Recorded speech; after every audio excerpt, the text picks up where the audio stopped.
시청자 여러분 안녕하십니까? VOA 뉴스투데이 시작합니다. 미국 연방검찰이 대북 제재를 위반한 싱가포르 국적자를 기소하고 제재 위반에 이용된 대형 유조선에 대한 몰수 소송을 제기했습니다. 미국 뉴욕 남부 연방검찰은 23일 싱가포르 국적자 궈기생 씨를 대북 제재 위반 등의 혐의로 기소했다고 밝혔습니다. 검찰이 이날 뉴욕 남부 연방법원에 제출한 기소장에 따르면 궈 씨는 지난 2018년 2월부터 2020년 3월까지 여러 차례에 걸쳐 북한을 대리해 유류를 구매하고 선박을 이용해 유류를 북한 선박에 넘기는 등의 행위를 한 혐의를 받고 있습니다. 검찰은 궈 씨에게 각각 최대 20년의 실형이 적용될 수 있는 미국의 국제 긴급경제권한법과 돈 세탁 공모 혐의를 적용했습니다. 다만 궈 씨는 아직 미국 수사당국에 체포되지 않은 상태로 법무부는 이날 발표한 보도자료에서 궈 씨의 신병 확보를 위해 다른 나라와 협력하고 있다고 밝혔습니다. 미국 검찰은 또 궈 씨에 대한 형사 기소와는 별도로 궈 씨가 대북 유류 공급에 이용한 유조선 커리저소를 압류해 민사 몰수 소송을 제기했다고 밝혔습니다.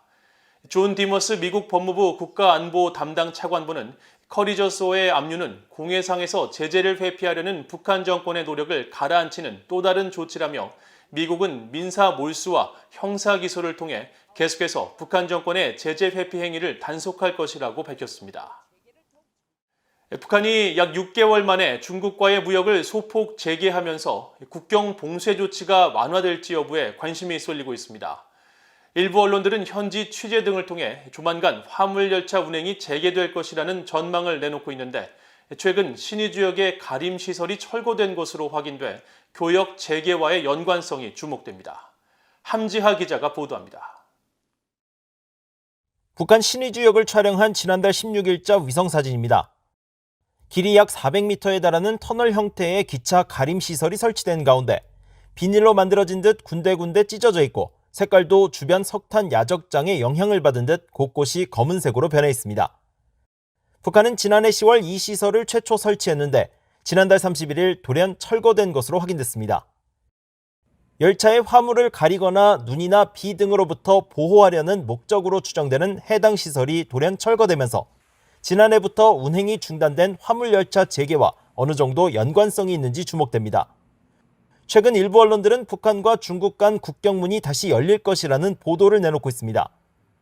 중국 관영 영자신문인 글로벌타임스는 북한과 중국의 무역을 담당하는 운송회사 책임자를 인용해 다음 달 1일 단둥과 신의주 사이 화물열차 운행을 재개할 것이라고 전했으며 일본의 NHK 방송도 지난 15일 북중 접경지역인 중국 단둥에서 북한으로 향할 것으로 보이는 화물열차를 포착했다고 보도하기도 했습니다. 여기에 홍콩신문 사우스차이나 모닝포스트도 지난 14일 보도에서 북중 국경이 다시 열 것으로 보인다며 단둥 당국이 국경의 무역시설을 개선할 것으로 보인다고 전했습니다. 이처럼 북한이 중국과의 국경문을 다시 연다는 관측이 나오고 있지만 여전히 일부 전문가는 신중한 입장을 보이고 있습니다. There have been a lot of reports, actually for 6 months now, that North Korea is about to open up its border. Probably sooner or later the North Koreans will open the border, but we have to be factual about it and wait and see. 브라운 교수는 또 지난달 북한의 대중 수입품 목록에 설탕과 밀가루가 없는 등 수개월째 주민들에게 필요한 소비재 품목이 유입되지 않고 있다며 북한 상인들이 설탕 등을 들여와야 하는 상황에 처해 있을 것이라고 지적했습니다. 하지만 신종 코로나 바이러스가 세계적으로 수그러들지 않는 상황에서 국경을 꽁꽁 걸어 잠그며 과도한 반응을 보였던 북한 당국이 실제로 국경을 열지는 여전히 불확실합니다. 북한 당국은 최근 일본 도쿄올림픽 불참을 발표하면서 신종 코로나 바이러스 여파를 이유로 들기도 했습니다. 전문가들은 북한 지도부가 신종 코로나 바이러스와 관련해 외부 세계와의 거래를 매우 신중히 하고 있다며 북한이 국경을 개방하기까지 앞으로 많은 시일이 걸릴 것으로 전망했습니다. VOA 뉴스 함지하입니다. 미국 정부가 대북 정책 검토 작업이 여전히 진행 중이며 새 정책에는 압박과 외교가 모두 포함될 것임을 시사했습니다. 잘리나 포터 국무부 수석 부대변인은 23일 전화로 진행된 브리핑에서 대북 정책 검토 상황을 묻는 VOA의 질문에 검토에 대한 구체적인 시간표는 정해지지 않았다면서 거듭 강조하지만 바이든 행정부는 대북 정책에 대해 철저한 부처 간 검토를 하고 있다고 말했습니다. 그러면서 새 대북 정책은 지속적인 압박 조치의 이행과 더불어 향후 외교에 대한 선택도 포함될 것이라고 덧붙였습니다. 포터 부대변인은 이어 검토가 계속 진행 중인 만큼 공개할 내용도 없다고 거듭 밝혔습니다.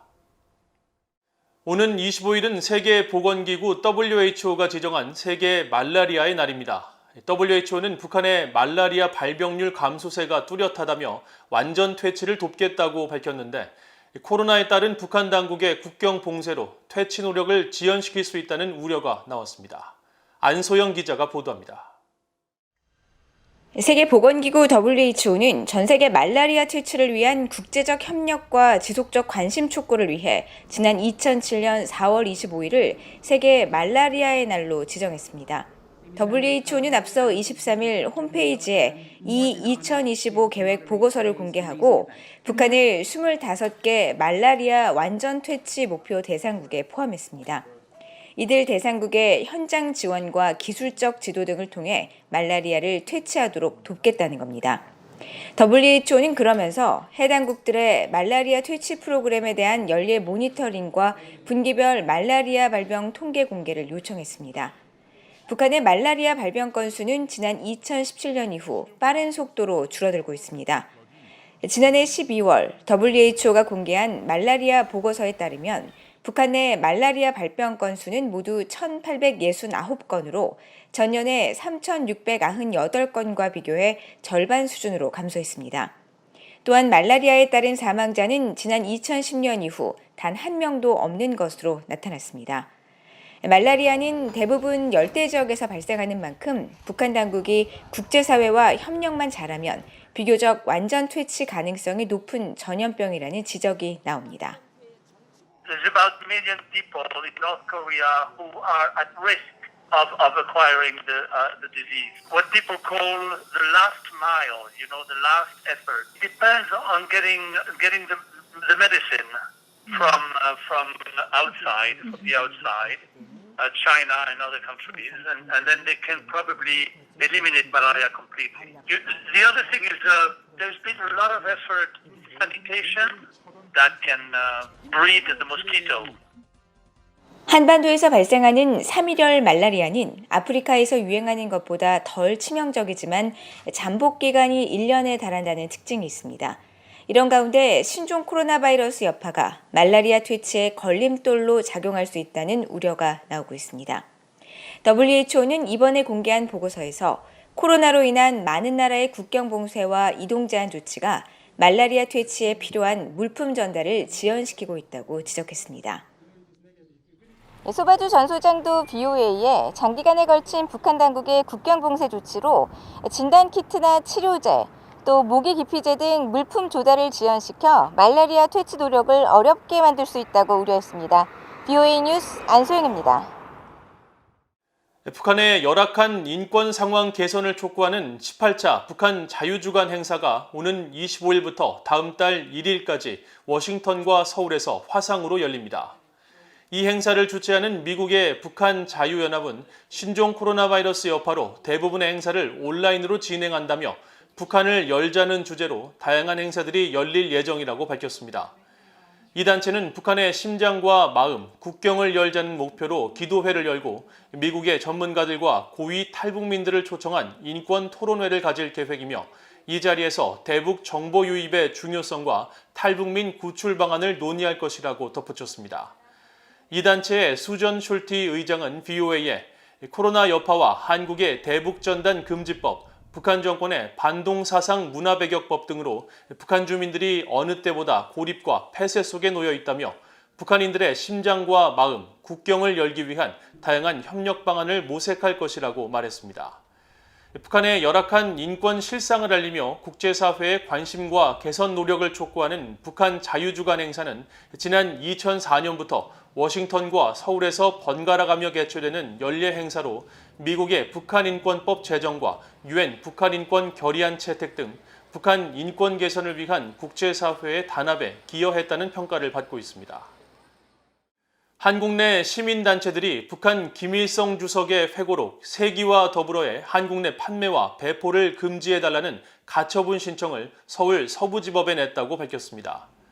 한국의 시민단체 법치와 자유민주주의 연대를 비롯한 단체들과 개인을 대리하고 있는 도태우 변호사는 23일 보도자료에서 반인도 범죄자인 김일성을 조작하고 미화한 책을 제한 없이 판매, 배포하는 것은 헌법과 국가보안법의 원리를 침해한다고 지적했습니다. 앞서 도서출판 민족사랑방은 지난 1일 김일성을 저자로 한 세기와 더불어 항일 회고록 세트를 출간했으며 일부 한국 내 서점에서는 이미 판매가 시작돼 논란이 일고 있습니다. 한국통일부 당국자는 연구가 아닌 출판 목적으로 한국에 북한 도서를 반입하려면 당국의 승인 절차가 필요하지만 이 출판사는 승인을 신청한 사실이 없다며 출판 경위를 보고 조치 여부를 검토하겠다고 밝혔습니다. 이상으로 VOA 뉴스투데이를 모두 마칩니다. 시청해주신 여러분 고맙습니다.